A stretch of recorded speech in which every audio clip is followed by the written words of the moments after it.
हे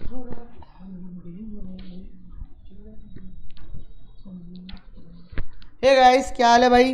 good morning, good afternoon, good evening, जो जब देख रहा है उसके लिए वो। कैसे है भाई सब लोग? आई होप सब लोग बहुत बढ़िया होंगे।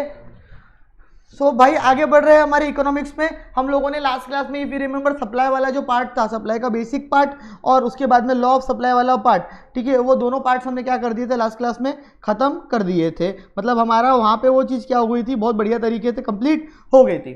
तो आई होप आप लोगों को भी वो चीज़ क्लियर हो गई हो, समझ में आ गई हो, ठीक है। सो गाइस, दो बातें पहले मैं आपको करूंगा लेक्चर में। एक जस्ट मेरे को एक सेकंड दे दो पहले, फिर मैं आगे बढ़ता हूँ।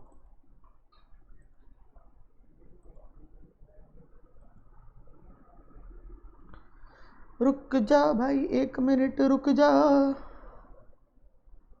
हाँ, सो गाइस, सबसे पहली बात कि हमारा जो लास्ट क्लास में कंप्लीट हुआ था, आज हम उसकी पूरी क्या करने वाले हैं, रिवीजन करने वाले हैं। मतलब ए पार्ट की भी और बी पार्ट की भी, जैसे हम लोग हमारी प्रथा से चल रहे हैं उसी तरीके से चलेंगे, ठीक है। सो हम ए पार्ट की भी रिवीजन कर लेंगे, क्योंकि ए पार्ट छोटा सा था, 2 पेज का था, तो मैंने सोचा कि यार ए और बी पार्ट दोनों की एक साथ रिविजन करवाऊँ तो कोई मतलब आएगा। एक पार्ट की रिविजन कराता तो कोई मतलब आता नहीं, ठीक है। सो ए और बी पार्ट दोनों की हम क्या करने वाले हैं, रिवीजन करने वाले हैं बहुत बढ़िया तरीके से।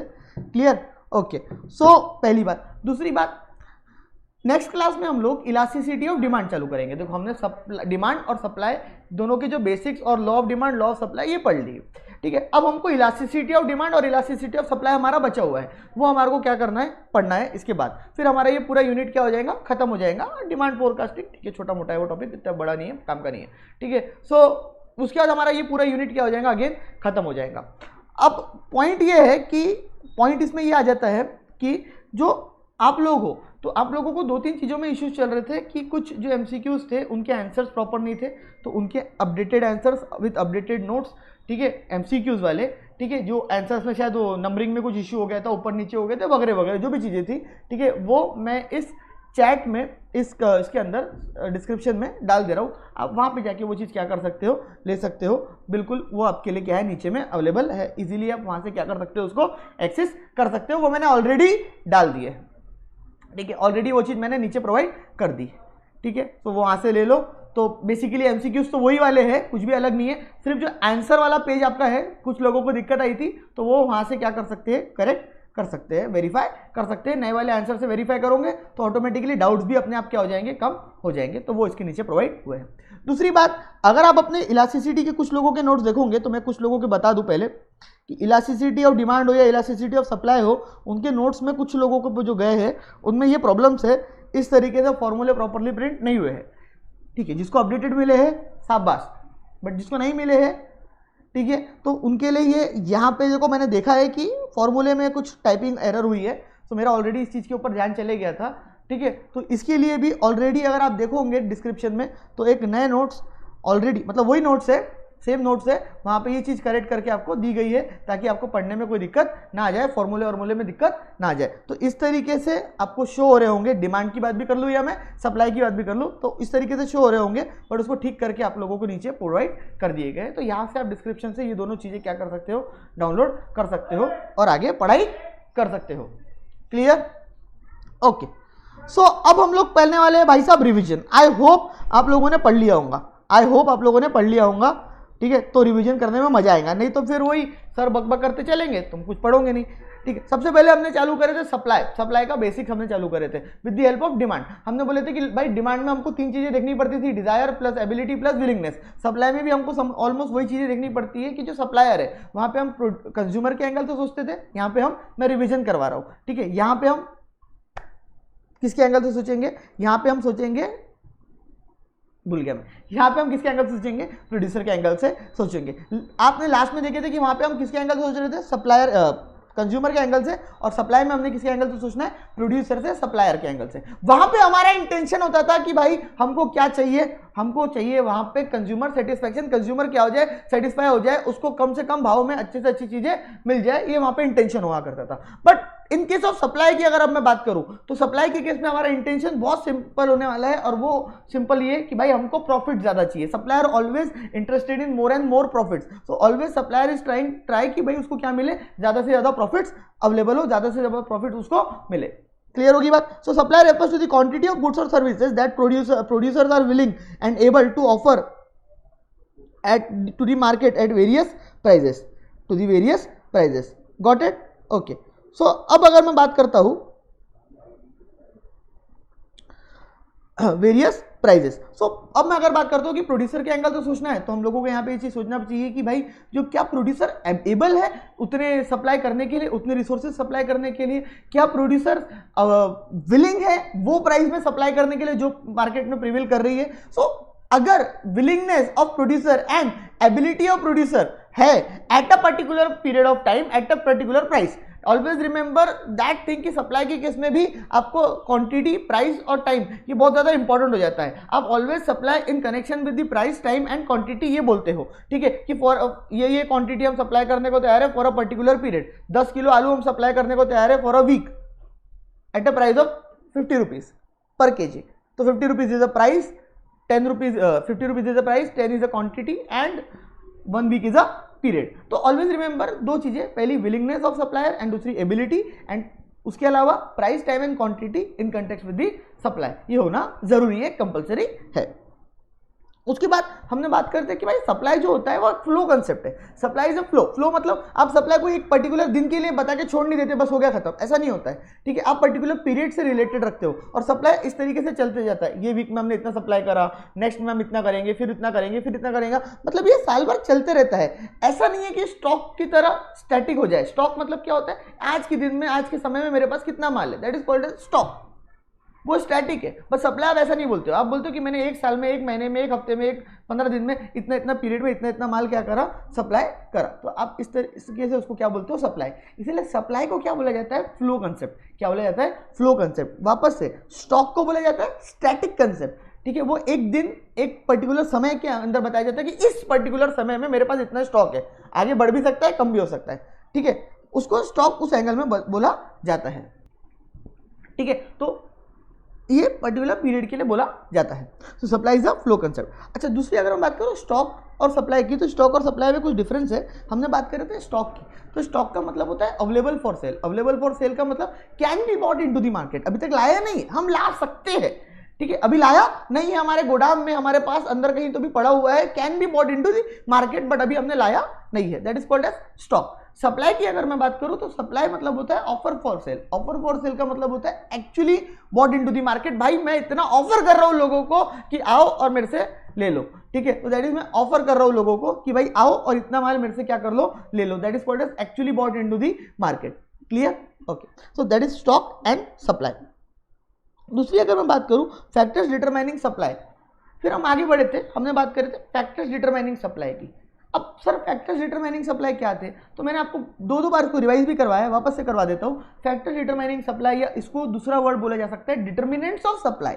फैक्टर्स डिटरमाइनिंग सप्लाई भी बोल सकते हो, डिटर्मिनेंट्स ऑफ सप्लाई भी बोल सकते हो. मतलब ये होता है कि ये वो फैक्टर्स है, ये वो चीजें हैं जिन चीजों की वजह से हमारा सप्लाई क्या होता है, अफेक्ट होता है. मतलब हो सकता है हमारा सप्लाई बढ़ भी जाए, या हो सकता है हमारा सप्लाई क्या हो जाए, कम हो जाए. दैट इज कॉल्ड एज हमारा सप्लाई क्या हो रहा है, अफेक्ट हो रहा है. अफेक्ट का मतलब हमारा सप्लाई बढ़ भी सकता है, हमारा सप्लाई क्या भी हो सकता है, कम भी हो सकता है, ठीक है. तो अब वो कौन कौन सी चीजें हैं, ऐसी कौन कौन सी चीजें जिसकी वजह से सप्लाई को फर्क पड़ता है.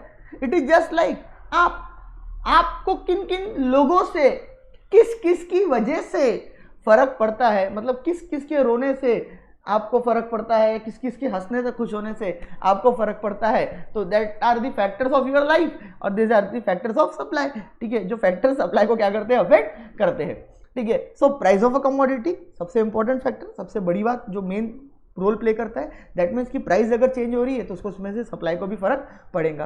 अब यहाँ पे ना चेंज की बात करता है वो, प्राइस चेंज हो रही है. जब भी मैं बोलता हूँ ना प्राइस चेंज हो रही है, तो चेंज का मतलब मैंने ऐसा नहीं बोला कि प्राइस बढ़ गई है, ना मैंने ऐसा बोला प्राइस कम हो गई है. दोनों चेंज मतलब प्राइस बढ़ भी सकती है, प्राइस कम भी हो सकती है. उसको अपने गलत फहमी मत पाल लेना उसमें कि भाई प्राइस सिर्फ बढ़ती है. लोगों का मानना रहता है नहीं सिर्फ प्राइस बढ़ रही है, सिर्फ नहीं, सिर्फ बढ़ भी सकती है, प्राइस कम भी हो सकती है, ठीक है. तो that is called as change. That is called as what, change. Clear? Okay. Yes और no? Clear?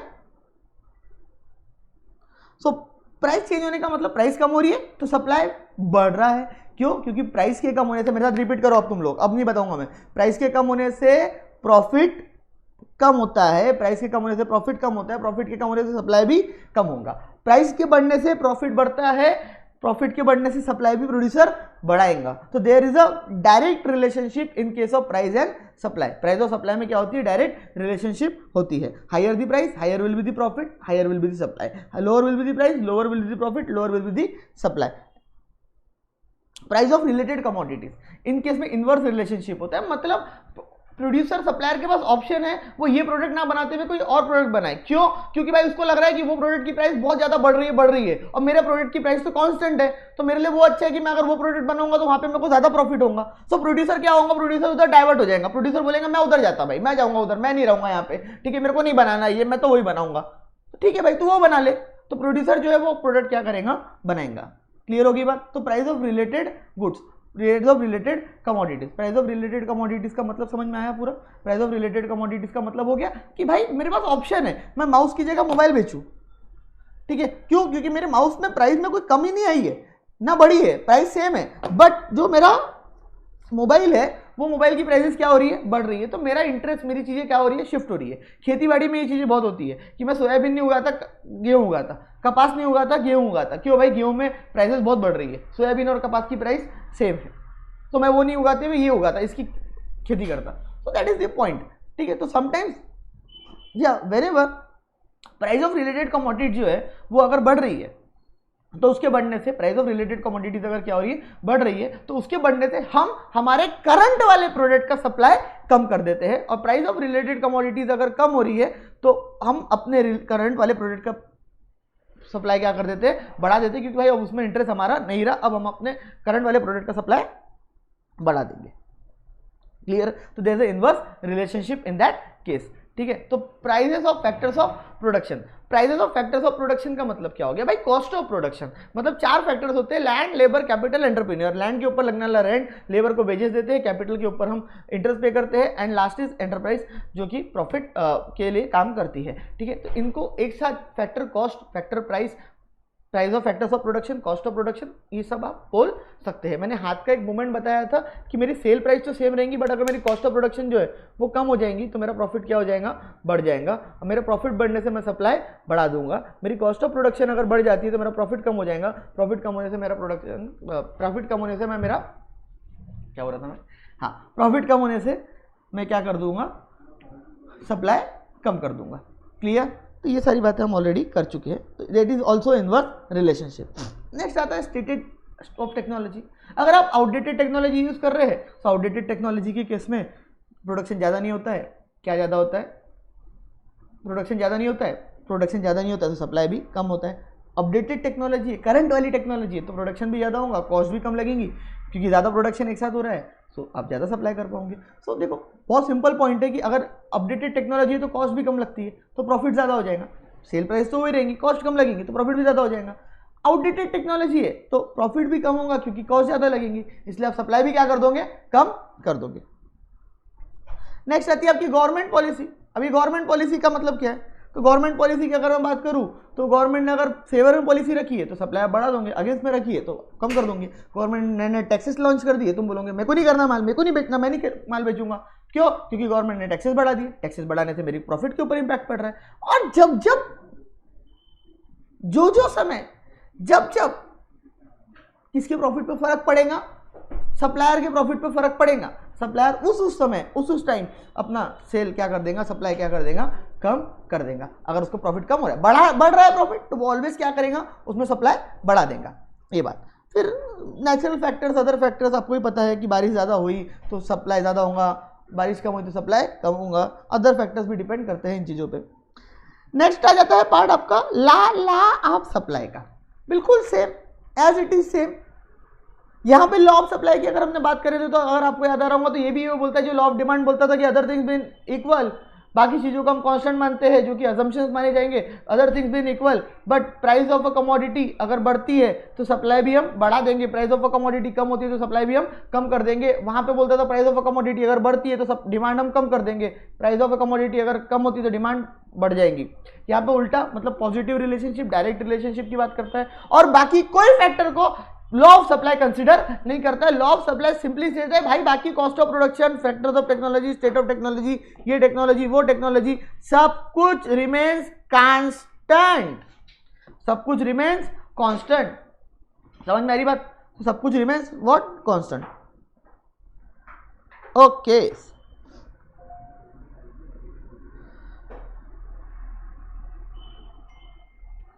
Just a second.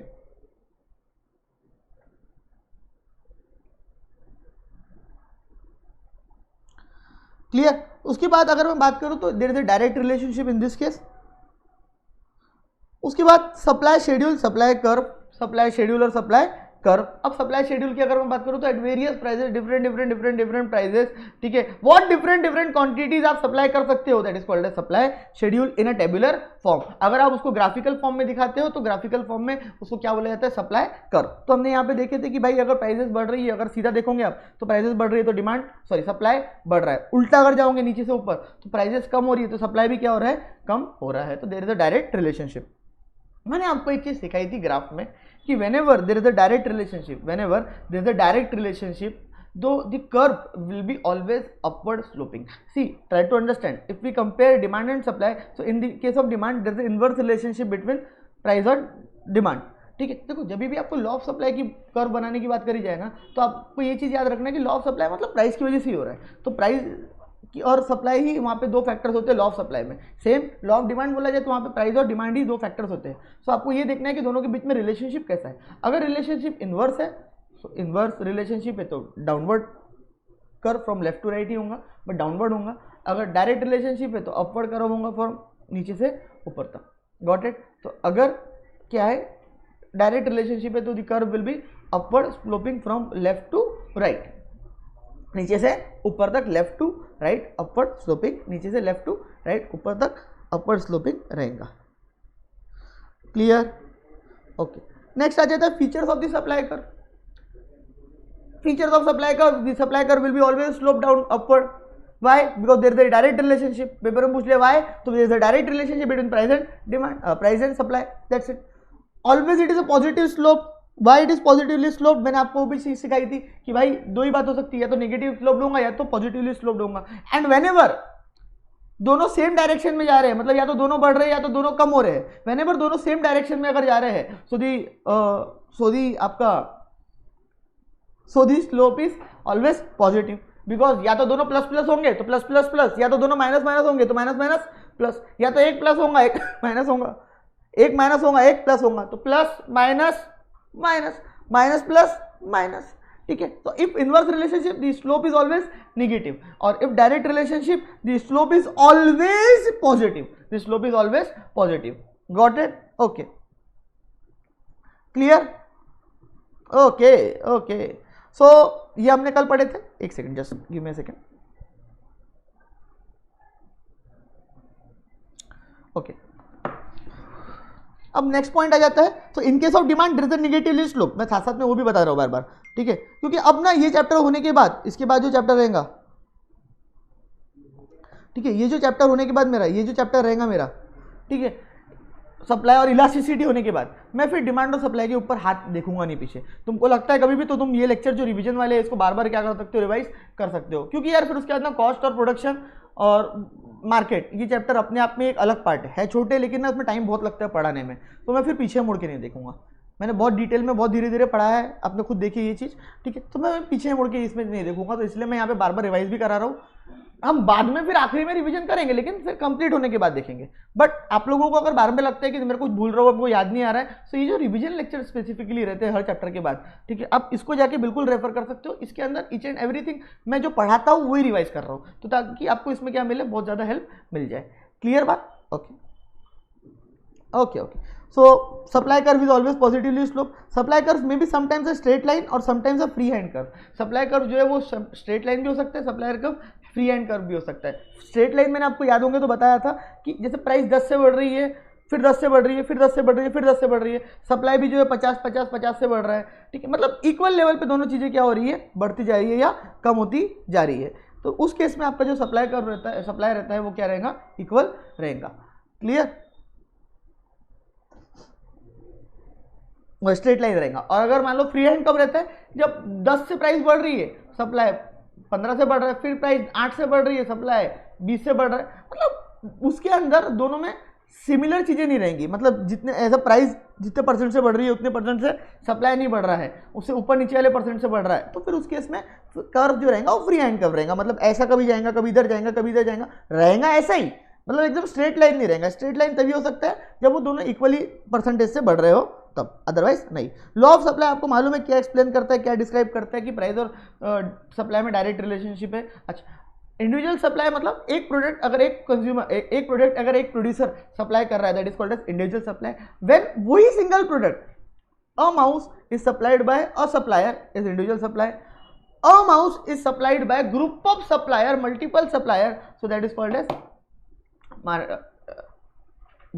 that is called as market supply. That is lateral summation of the all individual supplies, that lateral summation of all individual supplies, that is called as market supply. Clear? तो individual मिलाते जाओ, market बनाते जाओ। मैंने कल बताया था individual plus individual, कल मतलब लास्ट क्लासेस में मैं ऐसे कल बोलता, आदत पड़ गई मेरे को, तो इट डजंट मीन कल क्लासेस में जब पढ़ाया था। तो individual supply plus individual plus individual plus individual, तो इसका मतलब हो गया summation of all individual supply is equals to market supply. नीचे की लाइन मैंने काटने बोला था। अब बात आ जाती है increase and decrease of supply की। ठीक है, तुम बोलोगे सर आपने यहाँ से नहीं पढ़ा है, हम पढ़ेंगे, हम कैसे पढ़ेंगे? अरे नालायक को, तुमको ही पढ़ना है यहाँ से। ये जो मैंने यहाँ पे इतना डिटेल में करा के दिया, ठीक है, वो यहीं पे यही दिया है। तुमको चाहिए तो ऐसे बताते चलता हूँ, रिवाइज भी हो जाएगा, साथ साथ में तुम्हारे को यहाँ पे मार्किंग भी दे दूंगा, वैसे जरूरत नहीं है बट फिर भी। इंक्रीज और डिक्रीज इन क्वांटिटी सप्लाई, मैंने आपको बताया था कि आप increase and decrease in quantity supplied बोलो या expansion and contraction of supply बोलो, बात एक ही है। मैंने ये चीज क्लियर करके दी थी, increase and decrease in quantity supply बोलो या एक्सपांशन ऑफ सप्लाई या कॉन्ट्रैक्शन ऑफ सप्लाई बोलो, बात एक ही है। Same applies to demand also, increase and decrease in quantity demanded बोलो या expansion and contraction of demand बोलो, बात एक ही है। अरे सर आपने तो बोले थे डिफरेंस है, एक में प्राइस से चेंज होता है, दूसरे में अदर फैक्टर से चेंज होता है। अरे मेरे राजा, उसको इंक्रीज इन डिमांड या डिक्रीज इन डिमांड या इंक्रीज इन सप्लाई या डिक्रीज इन सप्लाई बोला जाता है। व्हेनेवर वर्ड आ जाता है क्वांटिटी सप्लाइड, तो इंक्रीज और डिक्रीज इन क्वांटिटी सप्लाइड मतलब भी एक्सपांशन कॉन्ट्रैक्शन, ठीक है। और इंक्रीज और डिक्रीज इन सप्लाई वर्ड आता है, सिर्फ क्वांटिटी सप्लाइड नहीं आता, सिर्फ सप्लाई वर्ड आता है, तो फिर वो एक डिफरेंट पार्ट हो गया, ठीक है। तो increase in decrease in quantity supplied takes place as a result of changes in price while all other factors influencing supply remains constant. We all know that कि जो ऑल अदर फैक्टर्स है that would remain constant. Movement on the supply curve, changes in quantity supply referred to downward and upward movement.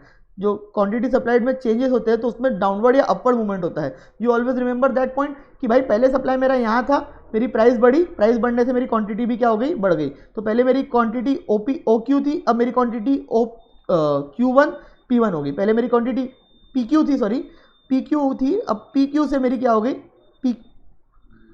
Q1 हो गई, ठीक है। तो पहले ये पॉइंट हुआ करता था, अब ये पॉइंट से ये पॉइंट ऊपर हो गया, तो मतलब ये अपवर्ड। अपवर्ड कब होता है सप्लाई कर्व, अपवर्ड कब होता है बोलो, इन case of expansion of supply.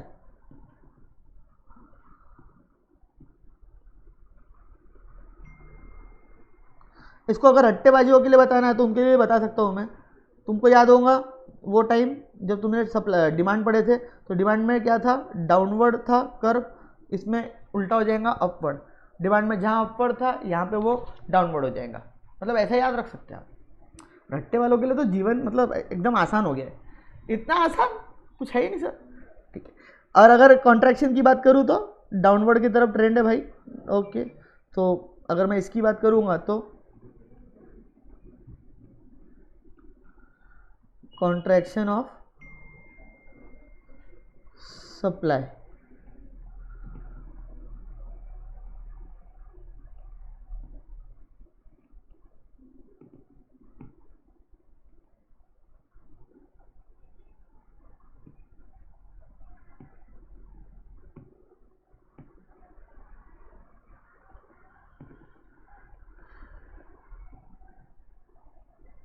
Clear, okay. Examples की अगर मैं बात करूं तो present price is P, quantity supplied is Q। When price falls from P to PD, the quantity supplied reduce from Q to QD units on the same supply curve.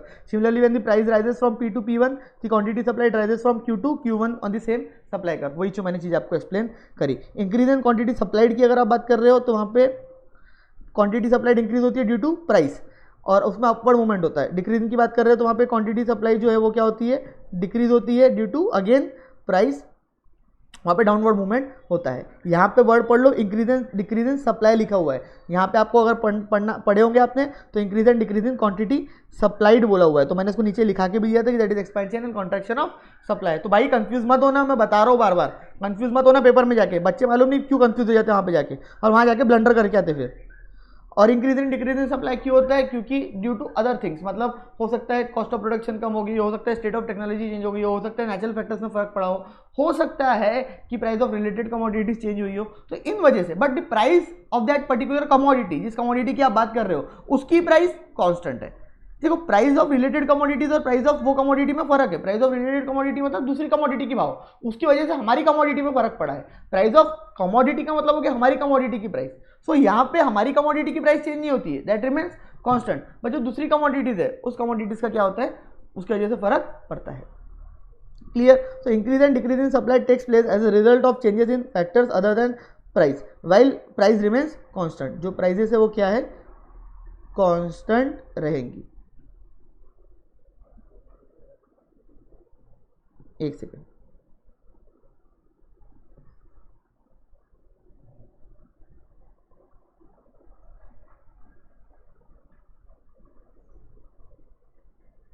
Clear? Okay. सो इसमें जो supply curve होता है उसके अंदर क्या होता है, shifting होती है। ठीक है, शिफ्टिंग का मतलब पहले दिखा देता हूँ, फिर यहाँ से लिखा के मार्क भी करा देता हूँ। अगर आप देखो ध्यान से देखोगे तो सिर्फ क्या बढ़ रही है, अगर यहाँ पे ध्यान से देखोगे तो सिर्फ क्या बढ़ रही है, क्वांटिटी सप्लाइड बढ़ रही है। पहले क्वांटिटी यहाँ थी, अब क्वांटिटी यहाँ हो गई। तो पहले पॉइंट यहाँ था, अब यहाँ पे पॉइंट हो गया। तो एक सप्लाई कर्व पे इसका बनना नामुमकिन था, तो इसलिए हमने एक सप्लाई कर्व यहाँ, एक सप्लाई कर्व यहाँ बनाए, और इस तरीके से इसको क्या कर दिए, मार्क कर दिए।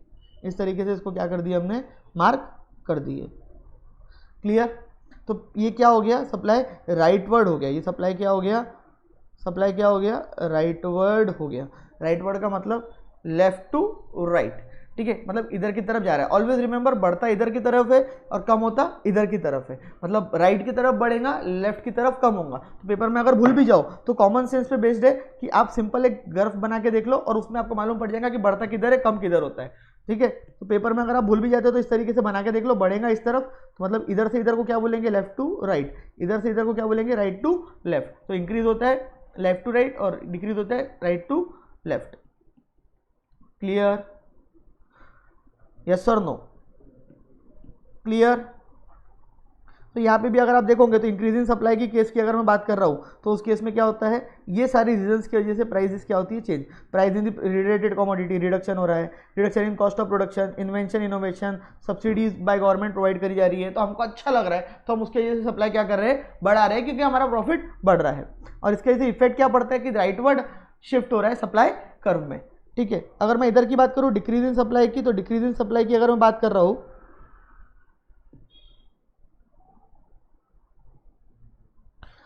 डिक्रीज इन सप्लाई में प्राइसेस ऑफ रिलेटेड कमोडिटीज बढ़ रही है, इंक्रीज हो रहा है cost of production, technology fashion marketing outdated वाली यूज कर रहे हैं, इंक्रीज इन कमोडिटी टैक्सेस हो रहा है, जीएसटी बढ़ा दिए गवर्नमेंट ने, अदर टैक्सेस क्या कर दिए, बढ़ा दिए, वगैरह वगैरह। तो इस वजह से जो सप्लाई कर्व है उसके अंदर क्या आ रहा है, leftward shift to the supply curve, उसमें क्या आ रहा है, लेफ्टवर्ड शिफ्ट आ रहा है। यहाँ पे आप लोगों को दिया हुआ है कि movement along the supply curve और शिफ्ट ऑफ सप्लाई कर्व। अगर मूवमेंट की बात कर रहे हैं तो यहाँ पे सप्लाई कर्व एक ही रहता है, सेम डिमांड में भी था। अगर मूवमेंट की बात कर रहा हो तो सप्लाई कर्व एक ही रहता है, पॉइंट्स यहाँ से यहाँ ऊपर जाते हैं या पॉइंट नीचे आते हैं। और शिफ्ट की अगर मैं बात कर रहा हूँ तो सप्लाई कर्व पहले यहाँ था, या तो फिर वो इधर की तरफ हो जाता है या तो फिर इधर की तरफ हो जाता है, मतलब राइटवर्ड या लेफ्टवर्ड हो जाता है। तो इसको बोला जाता है शिफ्ट। दूसरी चीज़ें आ जाएंगी। ठीक है, ये प्राइस चेंज की वजह से होता है, ये चेंजेस इन अदर फैक्टर की वजह से होता है। यहाँ पे अदर फैक्टर्स कांस्टेंट रहते हैं, यहाँ पे प्राइस कांस्टेंट रहती है। ठीक है, यहाँ पे आप बात करते हो इंक्रीज और डिक्रीज इन क्वांटिटी सप्लाइड की, यहाँ पे आप बात करते हो इंक्रीज और डिक्रीज इन सप्लाई की। इसको एक्सपांशन और